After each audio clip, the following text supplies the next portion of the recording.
Hey, this is John Fernay, the co-host of the Maryland Crabs, and I am here today with a Maryland crab cake for your listening pleasure. What's a crab cake? It's not quite a full episode, it's just a little snippet. Stay tuned and check it out. And make sure you check us out on themarylandcrabs.com. You can follow us on Twitter at MD Crabs Podcast, or find us on Facebook at the Maryland Crabs Podcast. And don't forget, subscribe, rate us, iTunes. Go there now. Hey, we're back here down at Recreation and Parks for Anne Arundel County. Did I get that right, or is it Parks and Recreation? Recreation and Parks. Okay, and we're with our friend Colleen Joseph, who is you're the marketing director for right. The whole. The government title is Chief of Marketing and Events, and I'm also our Public Information Officer. Well, let's talk about events, because I'm excited. Yes. And I was scared. Okay, you put on the Twist and Stout. It was the inaugural one last year in September, and it was a fantastic day.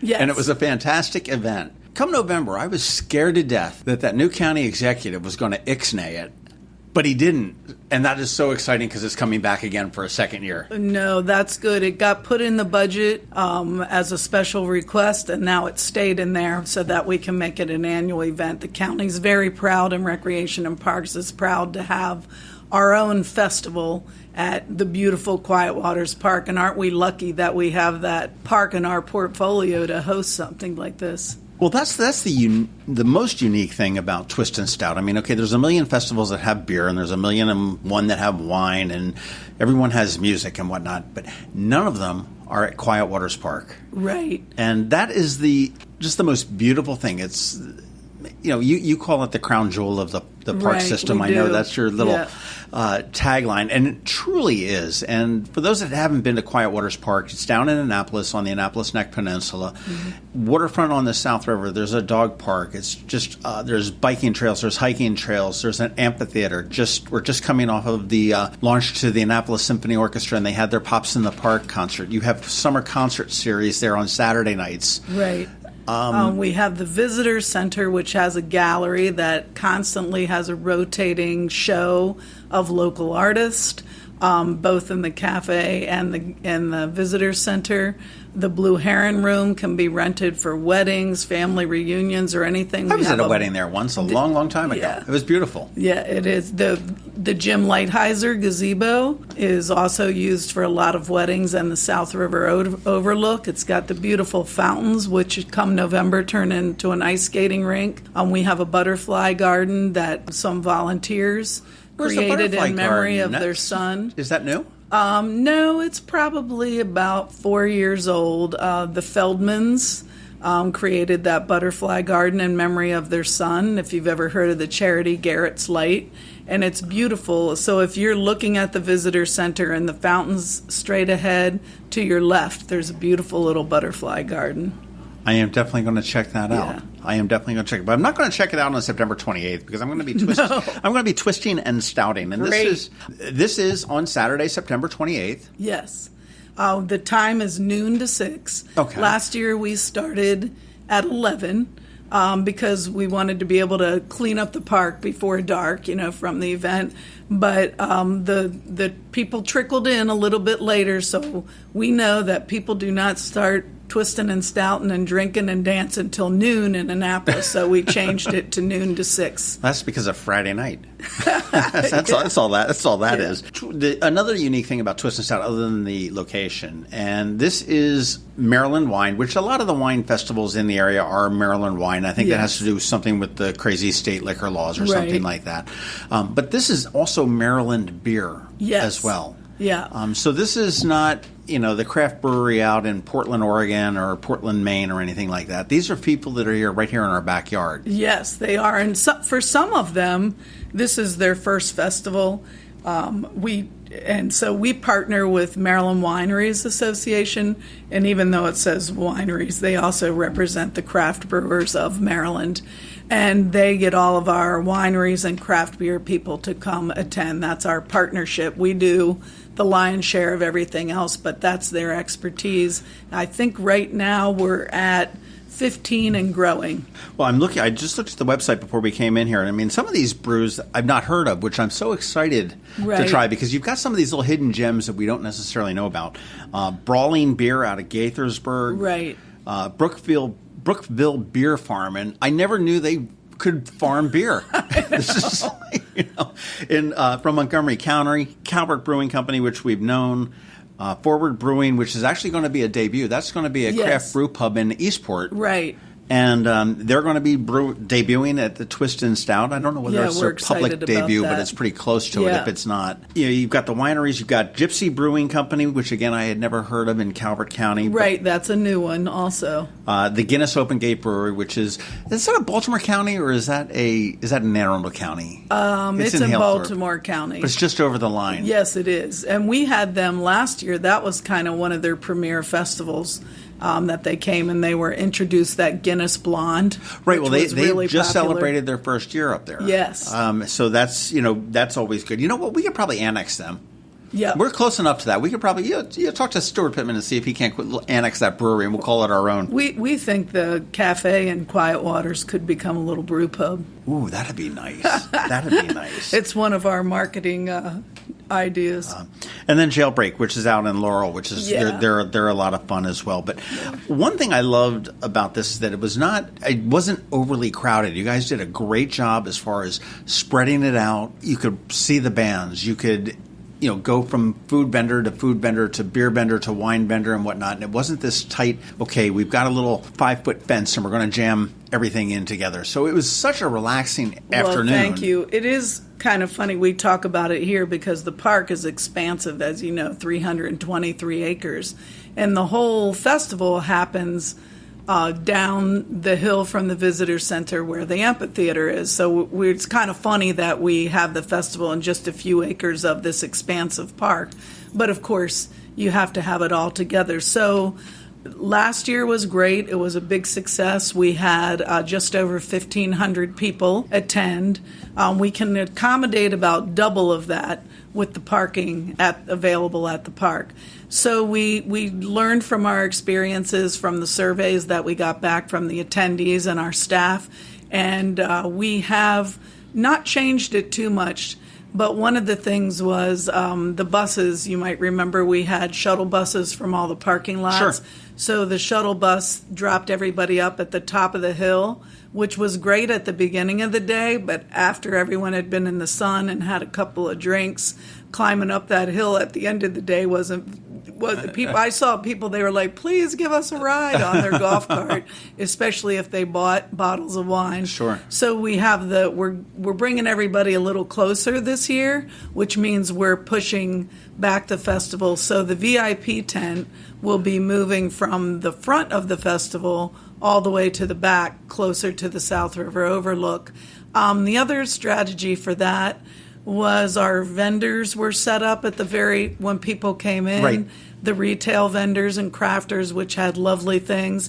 And they didn't get as much foot traffic because people came in and were excited to get to the beer and wine. So now we've put them smack dab in the middle of everything. So you'll have the music, the beer and wine, then the vendors, the food trucks, and the VIP and you can at the mill end. About all yes, in one. But still all in that same area, but not too crowded. One of my favorite office decorations in my office was acquired at Twist and Stout. Oh, yes. And it says, I'm trying to remember the exact phraseology, but it was like, no more dumb effery today. Oh, yeah. And it was made out of the barrel. The barrel slats, which is I had met that guy at another. I told you this last year.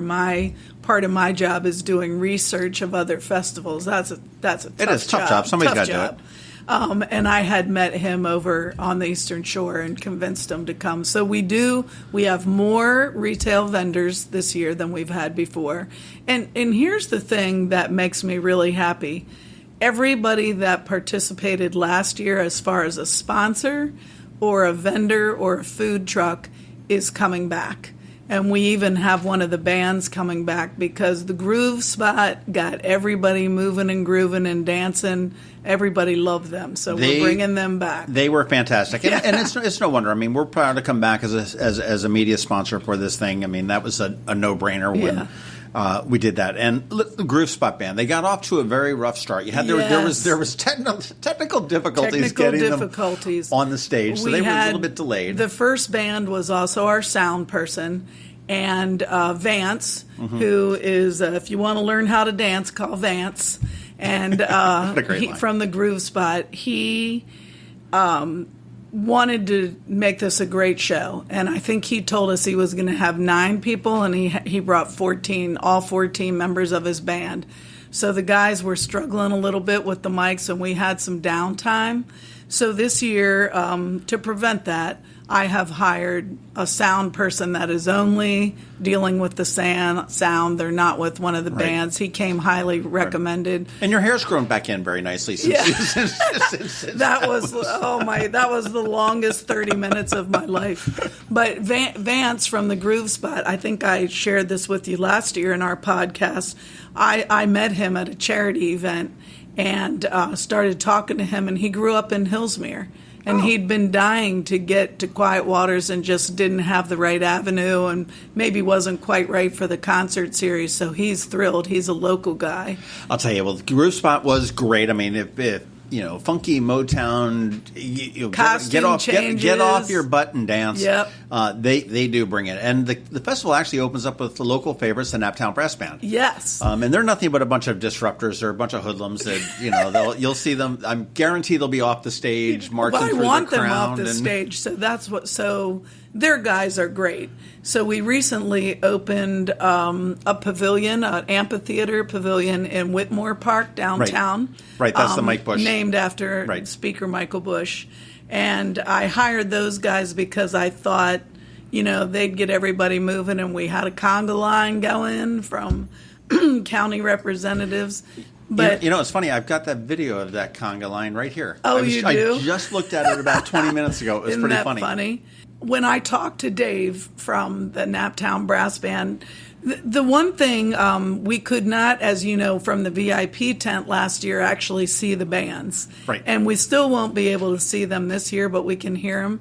So I thought they would be great, too. They're going to, instead of get on the stage right away, they're going to meet people right at the ticket chute and be meeting and greeting people and playing music, and then I'll send them up to the VIP tent. And they were so great, they said, you don't need to have a DJ in between bands, we'll play. So they're going to stay all day, they're thrilled. And they were the first people to get to perform on the Mike Bush Amphitheater, so they felt really honored by that. And they're all from sort of pretty much Eastport. They are. So they work for beer. They're in everything. They're in the parades. And again, they had not played at Quiet Waters before, so they're thrilled. Yeah, that's got a little bit of a combination of the Eastport Oyster Boys. They've got some members there. They're a lot of fun. They are fun, and they move, and they get everybody moving. And then, the Groove Spot we talked about, and then our closing band is Vertigo Red. They play around here sometimes. They play I've seen them at Union Jacks. They're an 80s cover band. Classic rock. They have a dynamite female lead singer. And again, my strategy for this, with the exception of our favorite, local Naptown Brass Band, is I try to bring in some bands that are popular in the area but don't always play in Annapolis all the time, just to give some variety. Well, that's one of the secrets. I find that some festivals can get very stale. Mm-hmm. And, by changing it up, and whether it be the product that you're offering or the music that you're offering or the experience. I know the Nextival at one point brought in helicopter rides, which was kind of unique, but it was something that changed it up. And again, Vertigo Red, you don't get a chance to see them that often. The Groove Spot, you don't see them very often here as well. So it's worth it to come see them, period. And plus you've got the wine and the beer as well. Right, and we're growing so much. Last year, remember, we had 2 big tents. Mm-hmm. So this year we're having 1 large tent, but a lot of these craft breweries, they like to have their own style and their own tent and bring that, so we're letting them set up around in individual tents. And we also discussed that might prevent having any long lines if everything's a little bit more spread out. Sure. So we're looking forward to that. We're just trying to fine-tune it each and every time. Well, tickets for this thing are $30, so it's not very expensive to get in. No. And that's in advance. It's going to be $40 at the gate. That's right. And they'll be available at the gate unless we sell out. If we sell out, that'll be announced on Facebook and our website and everything. So you want to make sure you're following Twist and Stout on all of those places. Right, twistandstout.org. Facebook and the website has all the information. Let's see. Then if you want the VIP experience. Which everybody should. Yes. That is really still a pretty good deal. Now, let me interrupt you here real quickly. Last year, I met about 7 or 8 people after the event that absolutely raved about the VIP and the food. Now, Grumps did it last year. I'm not sure whether they're going to come back again this year, whether you've got them or not. Mm-hmm. But obviously, logistically, it was probably very easy for them because they're at the mouth of the Quiet Waters Park. But that VIP tent was just absolutely phenomenal. It was far enough away from the music, so the music wasn't blaring and you couldn't hear people. You could sit there, you could have a conversation.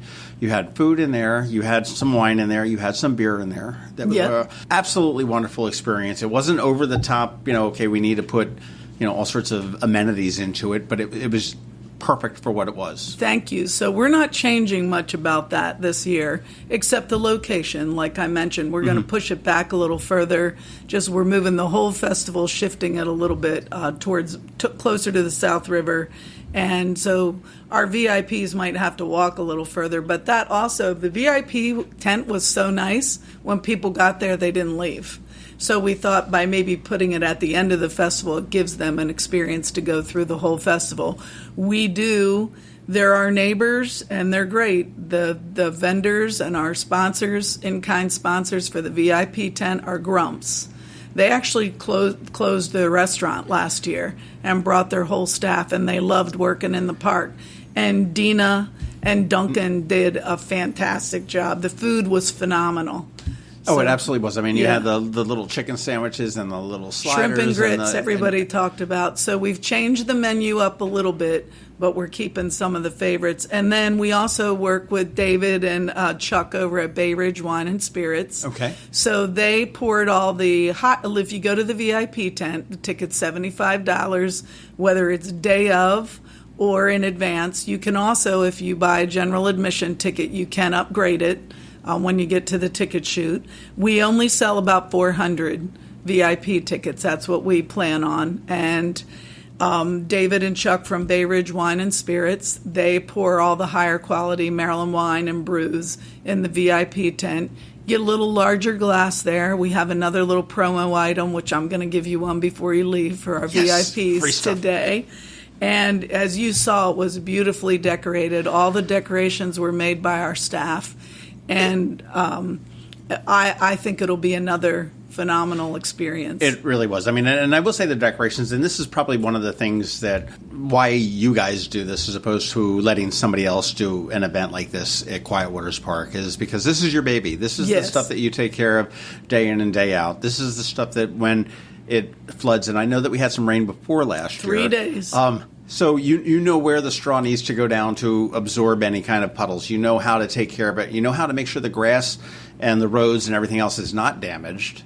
And certainly if it does get, wear and tear, you know exactly how to fix it. And you know it's going to be put back together the way you need to have it put back together. Right. And it's a huge county effort. So it rained for 3 days before last. So we had the tents put up. Under the VIP tent was muddy and all of that, but fortunately we have baseball stadiums that use a substance called turfus to dry out fields for baseball games. So, 10 bags of turfus later. Up to Joe Cannon Stadium.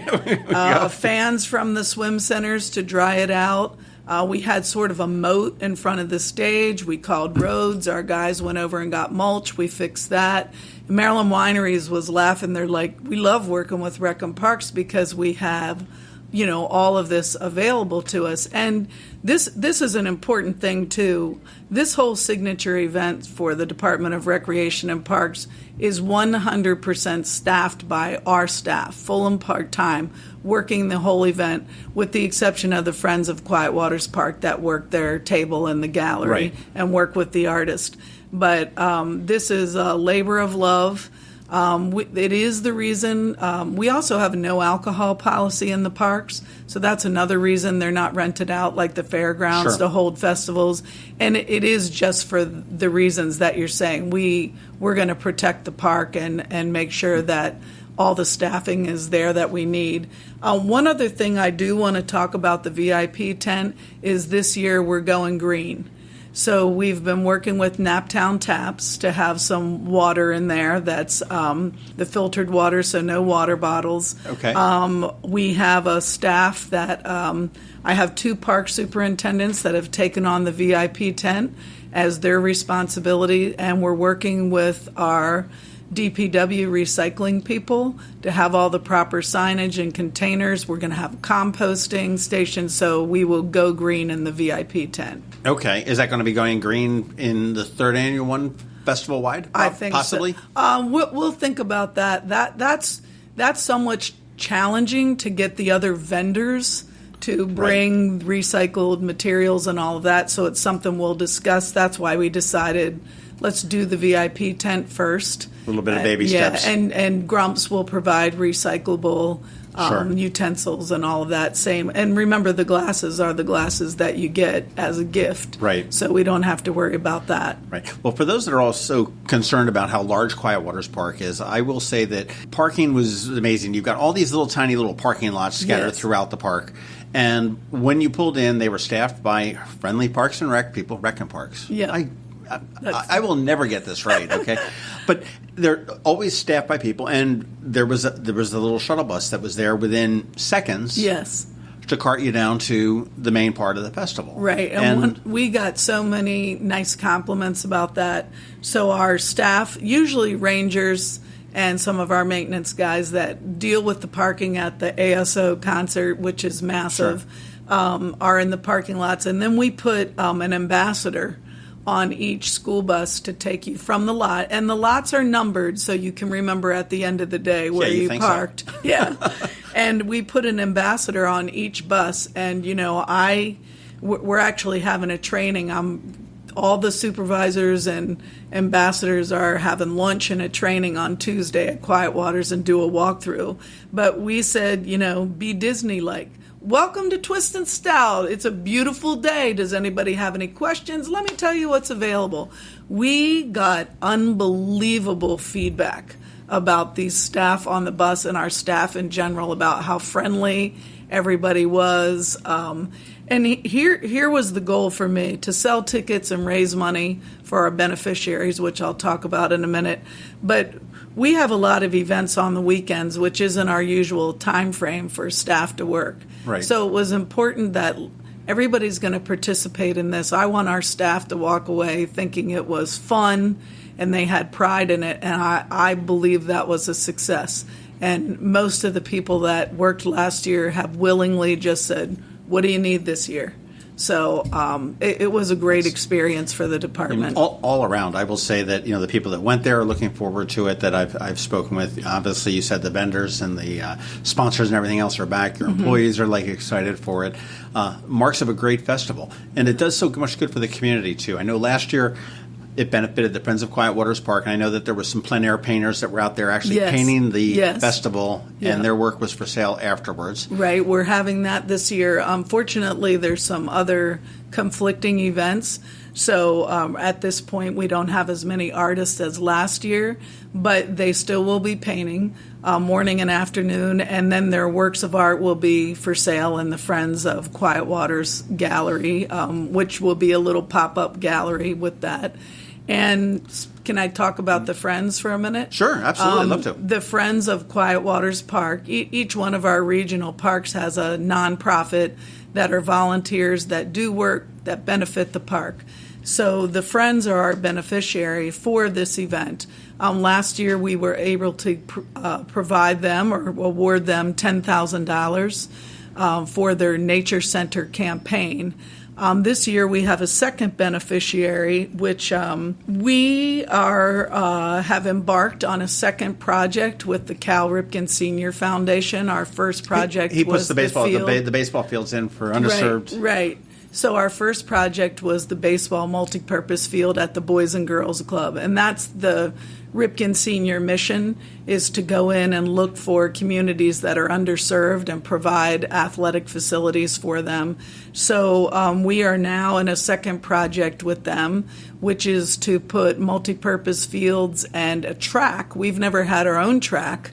We only use the tracks at the school turf fields in Brooklyn Park, which is one of the most underserved areas in Anne Arundel County. Right. So the other beneficiary from this will be the Cal Ripken Senior Foundation, specifically for our project in Brooklyn Park, and we've received a tremendous amount of support from them in promoting this event on their social media and their website, and I'm delighted to be involved with them. They're great. We spoke with the Cal Ripken Senior Foundation and Steve, who's the executive director. Yes, and he's an awesome guy. Just the work that they do is fantastic. It is. And it's pretty cool that we got like Cal Ripken Senior's son living in town. Yeah, we got to see if we can get him over there. I tried. So I was fortunate enough to go to their Aspire Gala this year, and that's where Steve announced this project with Anne Arundel County, and that was an amazing experience.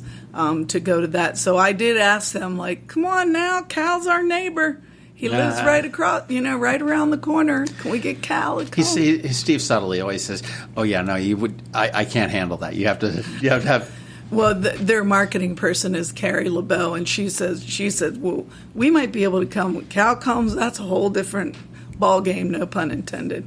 So anyway, we're delighted to be involved with them. They've been hugely supportive of the department, and of course the Friends they do the art shows, they help with the concerts, and we recently, I don't know if you know this, but Land's End spent 4.5 days over at Quiet Waters shooting their fall catalog.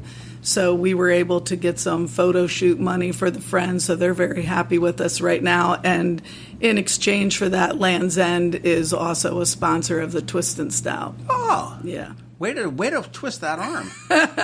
Twist and Stout. It's not just for beer and wine. But I know Land's End did most of their fall catalog in the area. They worked at the Bowie Bay Sox. They worked at downtown. Quiet Waters Park in downtown Annapolis. I know I've seen several pictures there. Has there ever been any discussion about moving? Now, the county has a wonderful network of parks. Some of them are very little small and wooded and traily and everything else. Others are a little bit more expansive. Downs Park is pretty expansive up in pseudo-north. I say pseudo-north county. But, Fort Smallwood Road. And I would also think the Mayo Beach Park, which is the one that's only open a couple days a year. Right. For open swims, but it has a lot of private events there. Yeah. Is there any thought about moving it out of Quiet Waters or moving it around? Mostly, I'll be honest with you, it's the parking. For example, at Mayo, there's only a little over 200 parking spaces. So that could never accommodate this. You could shuttle people, but when you start shuttling them, you lose interest. Sure. The same with Downs. It just does not have the parking that Quiet Waters has the most. It's the largest. But we have talked about doing other things. Fort Smallwood it opened last July, a historic concession stand. Yes. And it is beautiful. So we've talked about maybe doing a little smaller event there, a wine on the water, or wine. Is already a wine on the water, so I don't want to take that. Right. But doing something and maybe even tying in with a boat ride. They're just getting a Friends of Fort Smallwood off the ground, so we're looking into that. Might not be wine festivals, but we've talked about maybe at Downs and Kinder Farm, things like Dinner and a Movie, where we have a food truck festival and a movie, big blow-up movie screen, let families come watch movies and do the food truck. So maybe not the wine festival in particular. Well, that makes sense. That makes sense. Just stay away from Beverly Triton, man. That sends them all off the deep end down there. There's not enough roads or parking down there. Well, I'll tell you, anybody is looking for something very fun to do on September 28th at Quiet Waters Park, and I have heard the weather is going to be spectacular, just as it was last year. It's awesome. Go to twistandstout.org. Yes. And buy your tickets. They're $30 now. They'll be $40 at the gate. Right, and $75 for VIP, which delicious food and higher level wines. And I also want to mention we have a $25 designated driver or under 21. wristband for $25, and we do provide them free water. Sure. And just a couple little operational things. The park is closed that day. Yes, it to is the public. closed. So if you want to go Correct. to the dog park or walk on the beach or the overlook or anything like that, that's not going to be happening. That's correct. So you want to be aware of that if you're planning to go down to Quiet Waters Park on the 28th. Yes.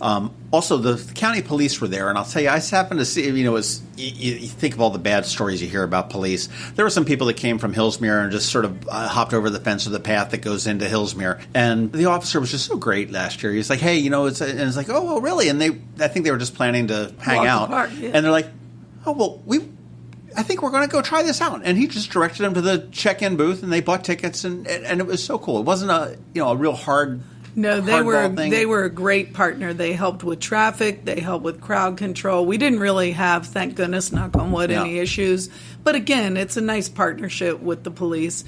And you do have to have a wristband. Right. So if people come in the park through their back gates They're not into gonna have Hillsmere, the vendors won't serve them. They'll get sent back around to the ticket chute. But they provided security and bag checks, and they're just delightful to work with. And we've got typical festival-type rules. No outside food or drink. That's right. They can bring in coolers. They can bring in coolers if people have dietary needs or whatever, but you can't bring any alcohol in, and there is a bag check. Right. No animals. No dogs. Kids are not going to be turned away, but it's not really the best kid We said event. 3 and under for free. 3 and under are free. That's usually going to be a baby stroller. Right. I do like to tell people that the beer and wine tents are on a grassy hill, so not so easy to move around in a stroller. We feel that the Department of Recreation and Parks, almost everything we do, provides things for families and kids. Sports, programs, and all of this. This is one day that the kids are not the feature of the day, but they're certainly welcome to come. Kid's going to be bored there, face it. I saw kids on their tablets unless he gets there. into the box of wine like I did when I was. Or they enjoy the food trucks. That is true. Yeah. And again, the standard things. I mean, don't bring your weapons. Leave your guns and your knives and your stabby Everybody things gets and everything checked, home. That's Please. But do come out to Quiet Waters Park, September 28th, Twist and Stout for the second annual one, which is cool because last year we had to call it inaugural because it was the first, and now it's like an annual thing. And get all the information. Check out the bands. You check out the vendors that are going to be there. I was looking at the wineries that are here. You've got, in addition to the brewing companies that we talked to, you've got Bar Eastern Shore Winery, Great Shoals Winery. The Hidden Hills is in there as well. Il Dolce, Alney, which sounds like a weird place to have a winery, but okay, I'll give them that, and it's not bad. Romano Vineyard and Winery and Solomon's Island Winery. Yeah. So all this great Maryland, and Maryland wine has really sort of come into its own. It has. I mean, it's not Napa. No. And it's not Australia, but it's solid. It is, and we like supporting our, fellow businesses. We will see you at Quiet Waters, Twist and Stout, September 29th. Go get your tickets, twistandstout.org. Colleen Joseph, thank you very much again. Thank you, John. I appreciate it. This has been the Maryland Crabs Podcast with Tim Hamilton and John Fernay. Sure to follow them at all the regular places, Facebook, Twitter, YouTube, and online at themarylandcrabs.com. Take a moment to rate us on iTunes. Now, get the hell out of my kitchen. Seriously, go! You're still here? It's over. Go home.